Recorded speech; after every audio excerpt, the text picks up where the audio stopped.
कि आज हम कर्पूरी जी की 100वीं जयंती मना रहे हैं और इस अवसर पर भारत सरकार ने उन्हें भारत रत्न की उपाधि देने की घोषणा करी है। मैं इसके लिए आप सबको बहुत बहुत बधाई देता हूं। अभी हमारे पत्रकार बंधु पूछ रहे थे, क्या आपको नहीं लगता कि ये देर से मिला है? वास्तव में ये भारत रत्न और इस देर से मिलने के पीछे जो कारण है वो भी हम सब से नहीं छिपा हुआ है। मोदी सरकार से पहले एक ऐसी सरकार थी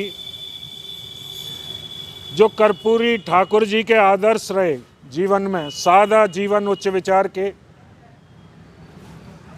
जो उनकी भारतीय संस्कृति के अनुरूप थी, जो त्याग तपस्या उनके जीवन में थी, उन सब चीज़ों के वो सरकार पूर्णतः खिलाफ थी। आप सब लोगों ने देखा होगा कि जब पिछली सरकार के समय में सोनिया गांधी जी बार बार बीमार हो जाती थी, हर दूसरे महीने बीमार हो जाती थी और एक हवाई जहाज लेकर विदेश इलाज कराने जाती थी। 8-10 बक्से अपने साथ लेके जाती थी, बड़े बड़े बॉक्स हवाई जहाज में भर दिए जाते थे, उन्हें लेकर अपने साथ जाती थी। उस सरकार के वित्त मंत्री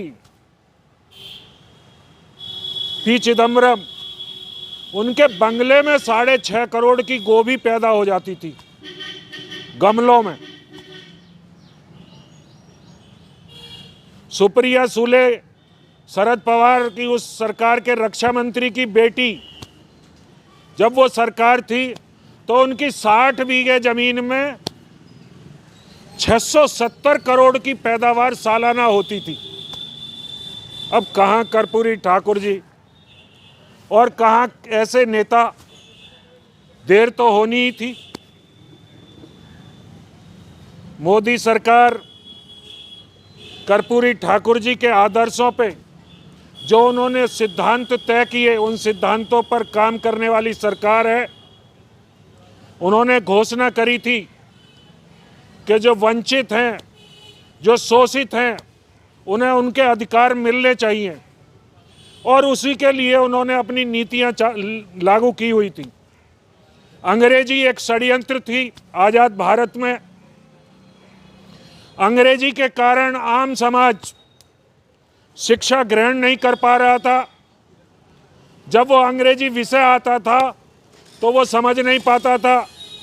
इंटर के बाद अंग्रेजी में पढ़ाई होती थी तो वो पढ़ाई छोड़कर घर बैठ जाता था।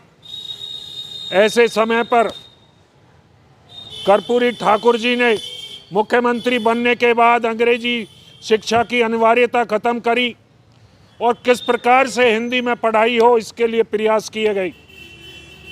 हमारे पूर्व वक्ता माधव मिश्रा जी कह रहे थे कि मैंने सामान्य वर्ग के आरक्षण के लिए प्रयास किया और हमें मिला अभी 3 साल पहले।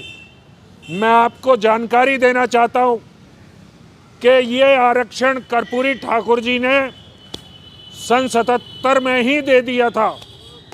उन्होंने पिछड़े वर्ग के साथ सामान्य वर्ग के गरीबों के लिए भी आरक्षण लागू किया था। मैं आज के अवसर पर यह कहते हुए कि हमारे जो महापुरुष होते हैं वो वास्तव में एक प्रकाश का स्तंभ होते हैं। उनके प्रकाश में हम लोग अपने जीवन को रखकर देख सकते हैं कि कहाँ कहाँ हमारे जीवन में अंधेरा है। कर्पूरी ठाकुर जी ने जो ईमानदारी की मिसाल कायम करी थी, और धन्य है वो समाज जिन्होंने कर्पूरी जी को नेता चुना, मुख्यमंत्री बनाया। आजकल स्थिति ये है कि जरा सा कोई गुंडा बदमाश चमक धमक दिखा दे तो जनता उसके पीछे भाग लेती है। मैं उस समय के समाज को भी धन्यवाद देना चाहता हूं कि उस समाज के भी उच्च आदर्श थे, वो किसी चकाचौंध में बहने वाला समाज नहीं था। आज हमें उनके उन आदर्शों से प्रेरणा लेकर हमें शपथ लेनी चाहिए कि अगर हम अच्छा नेता चुन लेते हैं, चुनाव हमारे नज़दीक है, और अगर हम कर्पूरी ठाकुर जी को जिस प्रकार उस समय समाज ने चुना और उन्होंने समाज के लिए जो काम किए वो मिसाल बन गई, आने वाले चुनाव में हम लोग ऐसी ही मिसाल बनाएं। जो लोग ईमानदारी का जीवन व्यतीत कर रहे हैं, जो सच्चे मन से समाज की, दीन दुखियों की, वंचितों की सेवा करने चाहते हैं, हम लोग किसी जातिवाद के चक्कर में ना पड़कर, किसी मजहबवाद के चक्कर में ना पड़कर ऐसे लोगों को वोट देने का हमें आज के अवसर पर संकल्प लेना चाहिए। मैं आज के अवसर पर आप लोगों से ये बात कहते हुए कि जो भारत की परंपरा रही है, भारत की सांस्कृतिक परंपरा रही है, उसके साथ एक परिवार ने बहुत बड़ा खिलवाड़ किया, षड्यंत्र रचा। भारत का जो आम ग्रामीण पिछड़ा समाज था, उनके खिलाफ बड़ा भारी षड्यंत्र रचा गया था। आज सरकार, हर्ष का विषय है, आज जो सरकार है वो कर्पूरी ठाकुर जी के पद चिन्हों पर चल रही है। जो उन्होंने आदर्श स्थापित किए, गरीबों के लिए जो योजनाएं वो चलाना चाहते थे, आज वो योजनाएं चल रही हैं गरीबों के लिए। चाहे गरीबों के इलाज की बात हो, चाहे गरीबों को मकान देने की बात हो, चाहे गरीबों की शिक्षा की बात हो, चाहे राशन की बात हो, वो सारी चीज़ें आज लागू हैं जो कर्पूरी ठाकुर जी चाहते थे कि समाज में ये व्यवस्था होनी चाहिए। और इसीलिए ये जो भारत रत्न है वो इतना लेट हो गया कि जो उनके मन की सरकार थी उसे ही ये भारत रत्न देना था। जो पिछली सरकारें थी वो लोग कर्पूरी ठाकुर जी के आदर्शों पर चलने वाली नहीं थी।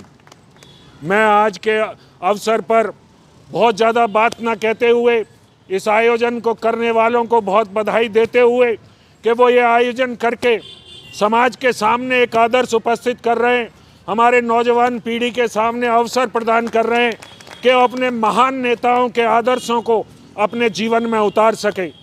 हमारे यहाँ, हमारे देश में तमाम महापुरुष हुए हैं, मगर कर्पूरी ठाकुर जी का एक स्थान, बहुत विशेष स्थान है। मैं आज की राजनीति के परिप्रेक्ष्य में ये कहना चाहता हूँ कि आने वाले समय में हमें इन आदर्शों को पूरे समाज में पहुँचाना होगा। हमें इस दिशा में काम करना होगा कि हमारा कोई भी नेता जो अच्छा है वो किन्हीं पैसे के कारण चकाचौंध में खो ना जाए, उसे आगे बढ़ने का अवसर हम लोग प्रदान करेंगे। ये आज संकल्प लेकर हम यहाँ से उठे। मैं यही बात कहते हुए आप सबको भारत रत्न मिलने की और उनकी जयंती की बहुत बहुत बधाई देते हुए अपनी वाणी को विराम देता हूँ। भारत माता की, भारत माता की। कर्पूरी ठाकुर, कर्पूरी ठाकुर।